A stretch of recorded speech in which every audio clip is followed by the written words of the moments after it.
What's going on, guys? Unknown Player here, and today, of course, we've got a ton of Destiny 2 stuff to talk about. As you probably know, last week I was at Bungie Studios in America for the Bungie Summit. Just got back today, I'm still pretty jet lagged, but I want to get a video out for you guys. There's a ton of stuff I want to go over. There was actually a trailer that released today for the Warmind DLC showing off quite a lot of stuff. You got DLC exotics, your enemies, locations, and obviously I've played the DLC, so I can add a little bit of insight as well. Like I said, I did also, of course, go to the Bungie Summit, so I can talk about how it went, my experience of it, what was discussed, and a lot of the questions you guys have been asking me. And then we're also going to talk about some news, announcements, and updates from Bungie that have just been announced. So, of course, leave a like rating down below if you want to support the channel, and let's jump into it. So, let's begin taking a look at this mini trailer. It was about 30 seconds long, but showed quite a few scenes of some pretty interesting stuff. So, in the very first shot, we can see something very interesting that some people might love, some people might hate, but this is the return of the Souris regime exotic auto rifle. If you never played Destiny 1, then this was actually one of the most popular exotics in the game. Very famous. It went through a lot at the beginning of the game. It was very overpowered.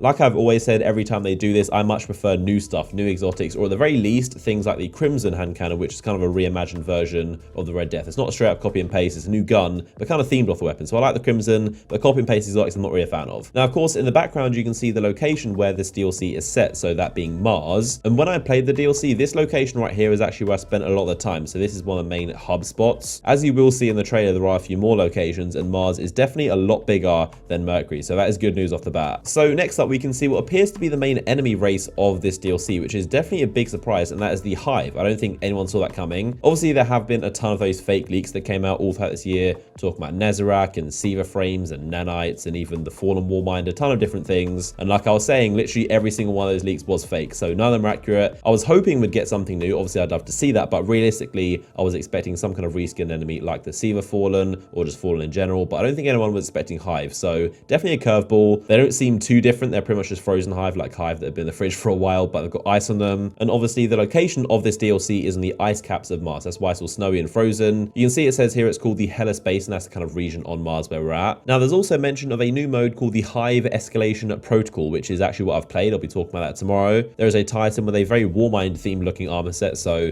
pretty similar to the Rise of Iron Wrath of Machine gear set. He's also holding a very Sleeper similar looking weapon, and one might assume all this stuff is related, so most likely a gear set. And there's also this first person shot showing what you can expect. So Escalation Protocol, clear the Hive before time expires, level 6, time remaining 2 minutes 01, and you can see 4 kind of diamonds that are progressing. But like I said, tomorrow Bungie are going to be explaining it, and also I've got gameplay of my own to show you guys. So stay tuned tomorrow, gonna have a ton of stuff going up on the channel, you do not want to miss it. Now, there's also a very strange looking weapon being held by this hunter here. It seems to be almost like a Siva infested staff. There's been a lot of speculation about what this thing is, if it's a new heavy weapon or a new subclass super or like a relic you pick up, but obviously you can probably guess what it is. But I do also have a bunch of gameplay of this thing in action, so again, I'll be uploading that tomorrow. So let me know what you guys think of the trailer. Are you excited about it? Do you want to see some more? Is it not that exciting to you? Let me know what you guys think. So moving on, I wanted to talk about the Bungie Summit. Of course, how did it go? What was discussed, and what was the kind of general vibe of what happened there? So I think what pretty much everyone who went to the event would say is that it was a very good event. It was very positive, but obviously we can't fully judge how the event went until we get the September content. That's obviously what our feedback and contributions went towards. As I said loads of times, the Warmind DLC comes out in like 2 weeks from now, so that's done and dusted. There's nothing they can do about it. So our feedback is going towards the September DLC, which is like halfway being made. And also when that team that made the Warmind DLC goes to make their next expansion or whatever they go to make, they can of course take into account that feedback again. So the general feeling, I would say, among most of the community that went, and also of course the Bungie developers themselves, was that we pretty much did our job as a community. We submitted a ton of feedback, had tons of discussions. I'd say across the 2 days, it was probably about 10 hours of discussions. It's simply us sat around in different groups. A lot of the time they would simply ask us, how do you feel about this? Is this something people like? Would you agree with this? And a lot of it was us just raising our hand and saying, can you do this? What about this? How do you feel about this? We'd like to see this. Now, it's also important to note that we, of course, are not Bungie developers. Not our job to make stuff. We're not going to be sat there coding, making new weapons and exotics and stuff. Our job was to simply convey feedback as people who play the game a lot and also manage communities, was to just give information. So now it's completely up to Bungie how much of our feedback they want to introduce. Obviously, it's their job to be creative and come up with stuff. They could completely ignore everything we said, or they can completely take everything into account and just build exactly what we said. So obviously we played and talked about and saw a ton of future content, like really far ahead stuff. I'm surprised they showed us, but I can talk generally on what the discussions were about, what topics were raised, what Bungie heard, and I can also talk very loosely about one of the things coming in the September DLC, which we got to play as well. So as you may have heard, there is a new mode or pretty much endgame activity coming in the September expansion. It's important to note this is different from the new mode in the Warmind DLC. There's a new mode in both of them, but in terms of the September or Comet mode thing, it is very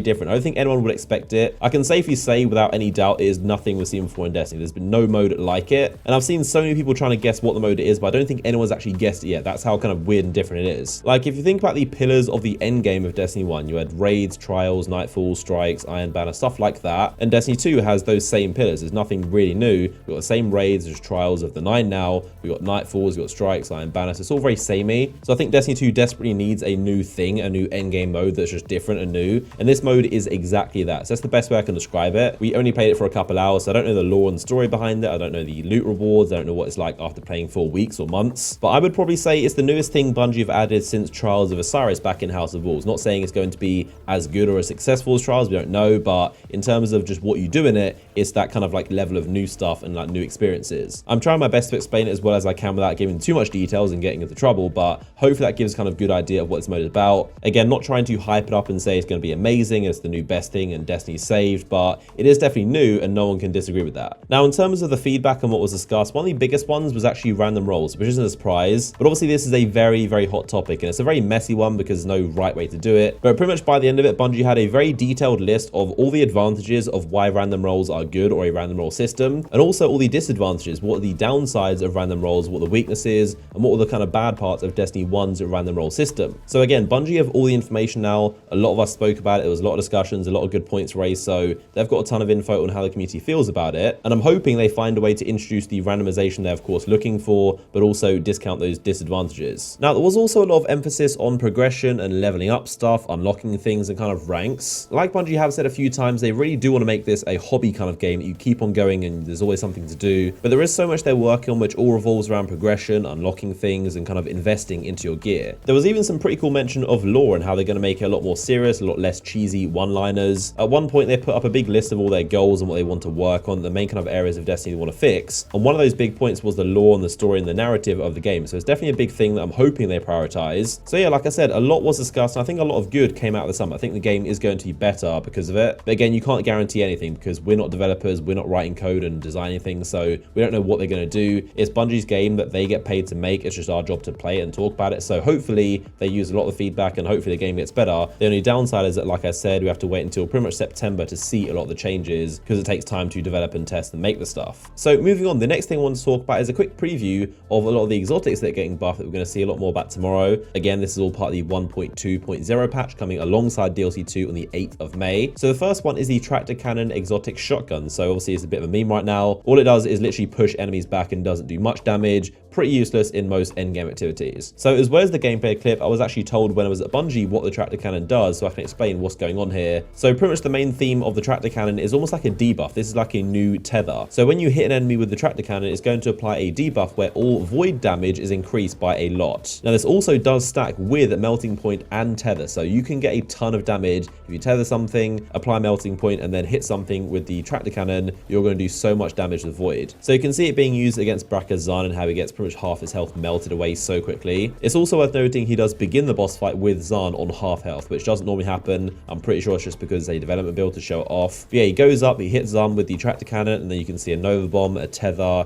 grenades, all kind of void weapons, and they just destroy half his health. So next up is the Rat King Exotic Sidearm. So you can see how this thing's been changed. They firstly changed it to be full auto, so you can maximize the rate of fire, which normally you have to spam and it's kind of difficult and awkward. They've also made it so you don't have to have the weapon out with your fire team members to have the perk activate, just simply have the weapon on them in their slots, whether it's stowed away or out of ammo. They've also made these stats increase by a lot more with only 1 or 2 players, so you don't need the full 6. They've increased how long you go invisible for to 7 seconds, and I believe they've also increased how much ammo it holds as well. So a ton of buffs in a lot of ways, and you can see it melting these raid enemies right here on the Leviathan, so it seems to be pretty powerful. So the next one is the Skyburner's Oath, which was pretty average, nothing fantastic, definitely not as good as it should be in my opinion. So when you're hip firing, it's going to be shooting almost like these slow tracking grenades that explode and detonate on the enemies as well. And they said it almost feels like a rapid fire grenade launcher that can transition into a precision death dealer with the press of a button, so looks pretty impressive. There was also the Graviton Lance, which I showed in a previous video, which has a ton of explosives and kind of chains. When you kill one guy, he's going to explode and seek towards another guy, they explode and then seek towards more guys, kind of like a chain reaction of void explosions. So if you add the Sturm and Drang, which of course can now 2-shot kill in Crucible, those are 5 exotic weapons being buffed in the 1.2 patch, of course alongside the May update on May 8th. So moving on, Bungie Bungie also announced a bunch of changes to the leveling system, the kind of power or light level system, and how all this is going to change and work with the Warmind DLC. So